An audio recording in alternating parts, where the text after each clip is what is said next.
नमस्कार दोस्तों, मैं डॉक्टर अनुकांत एक्सेल फार्मा के homeopathy as it is channel पे। दोस्तों, आज हम डिस्कस करेंगे इंसोम्निया, स्लीपलेसनेस। सबसे पहले ये इंसोम्निया या स्लीपलेसनेस होती क्या है, कैसे पता चलता है कि भी हमें इंसोम्निया की प्रॉब्लम है। सबसे पहले या तो हमें रात को सोने में मुश्किल हो रही है, हम पासे मार रहे हैं बेड पे, या रात को बार बार उठ रहे हैं, या हम सुबह बहुत जल्दी उठ जाते हैं। सारी रात ऐसे लगती है पता नहीं कितनी लंबी रात हो गई। सुबह उठ के एक टायर्डनेस सी रहती है शरीर में कि भी लेटे रहो, दिल नहीं करता काम करने को। या फिर हम ऑफिस में बैठे बैठे, काम पे बैठे बैठे कुछ ना कुछ छोटी छोटी गलतियां करते हैं। ड्राइविंग करते हुए हमें यह लगता है एक्सीडेंट ना हो जाए, बार बार ब्रेक्स लगानी पड़ती हैं। हमारा ध्यान डाइवर्ट रहता है क्योंकि रात को अच्छी तरह नींद नहीं आई। ये एक कॉमन सी प्रॉब्लम है जो बेसिकली आजकल आ रही है स्ट्रेस की वजह से। हालांकि इसके कॉजेज को हम अभी देखेंगे, लेकिन मैक्सिमम जो एक कॉज है जो हमें समझ आता है वो है स्ट्रेस, कंपटीशन। उसका इतना टारगेट है तो मैंने भी इतना टारगेट करना है। अगर सबसे पहले ये कंपटीशन स्टार्ट होगा छोटे बच्चों में, माँ बाप डाल देंगे, तुम फर्स्ट नहीं आते, तुम सेकंड नहीं आते, वो बच्चा इतना अच्छा कर रहा है, उसने गेम्स में अच्छा किया है, तुम कुछ नहीं करते। बच्चा वहीं से स्ट्रेस लेना शुरू कर देता है। हम लोग ये नहीं समझते हमारे बच्चे का कैलिबर दूसरे के बच्चे से अलग है। हम ये सोचते हैं कि उसका बच्चा पढ़ाई में ज़्यादा अच्छा है, एक का किसी पड़ोसी का बच्चा खेलों में अच्छा है, हमारा किसी में भी नहीं अच्छा। भाई, हमारा कहीं ड्राइंग में अच्छा हो सकता है, कोई एस्से राइटिंग में अच्छा हो सकता है। ये स्ट्रेस आगे जाता है तो जैसे जैसे बच्चे बड़े होंगे उनकी लाइफ में उस तरह से स्ट्रेस बढ़ता रहेगा। जॉब में जाएंगे तब स्ट्रेस है, जॉब से ऊपर पोजीशंस में जाएंगे तो स्ट्रेस ही स्ट्रेस है। ये सारी चीज़ें सबसे पहले शुरुआत इंसोम्निया की यहाँ पे आ गई। उसके बाद है हमारा ट्रैवलिंग और वर्क शेड्यूल। मान लीजिए हम लेट नाइट तक काम करते हैं ऑफिस में। अब लेट नाइट तक काम किया तो कहाँ नींद आ जाएगी, कहाँ रेस्ट मिलेगा। हमारा कोई शेड्यूल नहीं है, कोई मीटिंग की कॉल आ गई फटाफट भागे गए, कोई खाने का शेड्यूल नहीं है। और उसके बाद हमारी स्लीप हैबिट्स, उसके बारे में पूछो ही ना। जब हमने सोने जाना है तब हमने टीवी भी घंटा देखना है, उसके बाद हमने व्हाट्सएप पे चैट्स भी करनी है, टेलीग्राम पे मैसेज भी डालने हैं, इंस्टाग्राम को भी यूज़ करना है। फेसबुक के बिना हमें नींद ही नहीं आएगी। तो वो जो एक नींद का शेड्यूल है वो ख़त्म।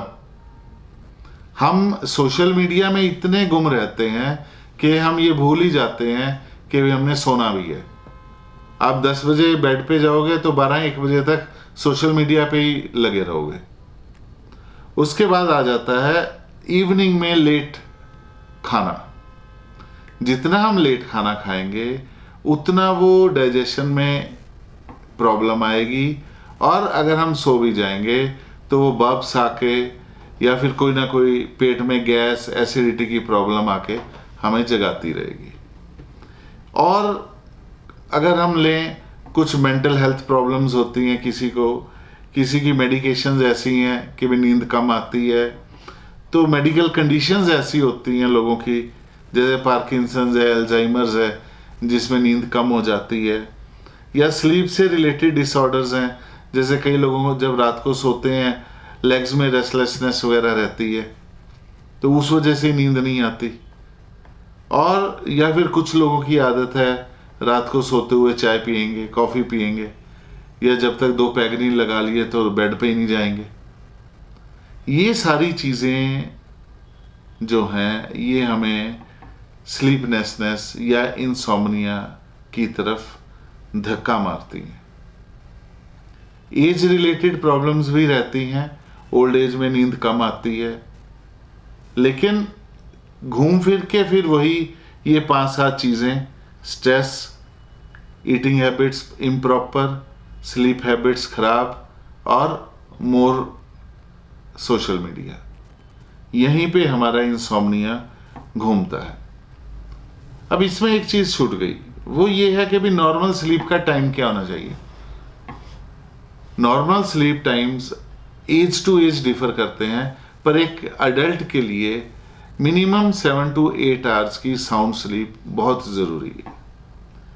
इसमें हमारी एज के हिसाब से, हमारे सेक्स के हिसाब से, मेल फीमेल के हिसाब से बहुत सारी दिक्कतें हैं, बहुत सारी प्रॉब्लम्स हैं जो कि हम इंसोम्निया की वजह से फेस करते हैं। हमारी परफॉर्मेंस लो चली जाएगी, मेंटली हम परेशान रहेंगे, हमारे रिएक्शंस स्लो हो जाएंगे। ये इसके सारे रिजल्ट्स हैं कि भाई हमारी आउटपुट, हमारी एक स्ट्रेंथ, जो हमारी कैपेबिलिटीज़ हैं, वो सब की सब लो लो लो होती जाएंगी। अब इनकी प्रिवेंशन कैसे हो?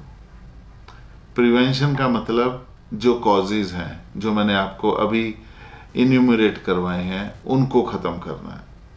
सबसे पहले टाइमली बेड पे जाना, टाइमली उठना, सुबह एक प्रॉपर एक्सरसाइज करनी, अपना एक वर्क शेड्यूल बनाना, अपने रूटीन के जो हैं आपकी डाइट्स उनको ठीक करना, रात के टाइम कॉफ़ी वगैरह नहीं लेना, चाय नहीं लेना। और जब आप बेड पे जा रहे हैं तो आपने रिलैक्स होके अपना एक कूल से एनवायरनमेंट पे बेड पे जाना है और फिक्स कर लेना है। कहीं मैं पढ़ रहा था, मैंने देखा कि वो कहते हैं कि हमारे स्लीप के 3 पैटर्न्स हैं। सबसे पहले हमें नींद आती है 11 बजे। अगर हम 11 बजे नींद को टाल गए, जो कि आजकल 90% लोग करते हैं, तो फिर हमें नींद आएगी 2 बजे। और अगर हम 2 बजे भी इसको मिस कर गए तो फिर आएगी सुबह 5 बजे। और 5 बजे सो के कब उठोगे और कब काम पे जाओगे, ये आपने डिसाइड करना है। और जितनी जल्दी हम सो जाएंगे, मान लीजिए 10:30 आप बेड पे चले गए हैं, तो 11 बजे वाले शिफ्ट में आप नींद ले लेंगे तो आप डीप स्लीप में जा सकते हैं। डीप स्लीप को साइकोलॉजिकली कहते हैं रिचार्जिंग ऑफ द बॉडी। जितनी ज्यादा हम डीप स्लीप लेंगे, सुबह उतने फ्रेश उठेंगे। और 11 बजे कम से कम डीप स्लीप में जाने के लिए 3 से 4, 2.5 से 3-4 घंटे लगते हैं। 11 बजे सो गए तो आप 2-3 बजे तक, 2-2.5 बजे तक डीप स्लीप में चले गए, आधा घंटा घंटा रहे, 4-1 बजे फिर आपका पैटर्न नॉर्मल होना शुरू हो जाएगा, 6 बजे उठ जाओ। यहाँ तक तो था हमारी बातों का सिलसिला। अब हम आते हैं इसकी मेडिकल मैनेजमेंट के ऊपर। होम्योपैथी में बहुत सारी ऐसी दवाइयाँ हैं जो कि आपको इंसोम्निया से आराम दिलवा सकती हैं, और इवन कि हो सकता है आपका इंसोम्निया पूरी तरह से ठीक हो जाए। लीडिंग मेडिसिन्स में कॉफिया करूडा है, जो आपके ब्रेन की एक्टिविटी को कंट्रोल करती है। कॉकुलस इंडिकस है, अगर आप किसी की टेंशन की वजह से नींद नहीं आई, जैसे कुछ लोग होते हैं ना, बीमार के पास बैठे हैं, खास तौर पे हम हॉस्पिटल में किसी के पास रात लगा के आए हैं, या फिर हमारे घर में कोई बीमार है, बच्चे बीमार हैं, उनकी मेडिकेशन करनी है, तो उस केयर एंड वरीज की वजह से नींद ना आना, कॉकुलस इंडिकस है। पैसिफ्लोरा इनकार्नेटा है, एस्कॉल्जिया कैलिफोर्निका है, आर्सेनिकम एल्बम है। बहुत लंबी लिस्ट है मेडिसिन्स की, लेकिन वो मेडिसिन्स हैं पर्टिकुलर में। वो सिर्फ आपका होम्योपैथिक फिजिशियन ही आपके सिम्टम्स लेके आपको बताएगा कि आपके लिए कौन सी दवा सुटेबल है, कौन सी आपको मदद करेगी और कौन सी आपको ठीक करेगी। एक्सेल फार्मा में हमने आपके इंसोम्निया ड्यू टू स्ट्रेस के लिए एक कॉम्बिनेशन तैयार किया है, ई स्ट्रेस AKG 25 ड्रॉप्स। इन ड्रॉप्स में उन सभी दवाओं का मिश्रण है जो कि लीडिंग मेडिसिन्स हैं आपके ब्रेन को रिलैक्स करने में। और सबसे अच्छी चीज़ और सबसे मज़ेदार चीज़ ये है, होम्योपैथिक दवाइयों का या ई स्ट्रेस का अभी तक कोई भी साइड इफ़ेक्ट पाया नहीं गया है। दूसरी चीज़, ये सिर्फ आपके ब्रेन को रिलैक्स करेंगी। दूसरी दवाओं की तरह जहां पे आप रिलैक्स की दवा लेते हैं तो आपको नींद आ जाती है, होम्योपैथी दवाओं में ऐसा नहीं है। होम्योपैथिक दवाएं सिर्फ आपके सिस्टम को, आपके ब्रेन को थ्रू नर्वस सिस्टम रिलैक्स करेंगी ताकि आप एक नॉर्मल लाइफ को जी सकें। तो दोस्तों, आज हमने देखा इंसोम्निया किस तरह से हमें इफ़ेक्ट करता है, हमारी एफिशिएंसी को डाउन करता है, लेकिन उससे बचा जा सकता है, उसका इलाज किया जा सकता है। अगर आप अपने होम्योपैथिक फिजिशियन को जल्दी से जल्दी मिलेंगे इंसोम्निया के सिम्टम के साथ, उतनी ही जल्दी विदाउट एनी कॉम्प्लिकेशन आपका इंसोम्निया ठीक होगा।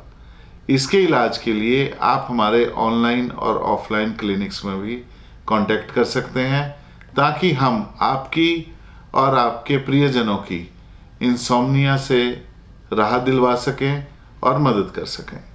धन्यवाद। नमस्कार।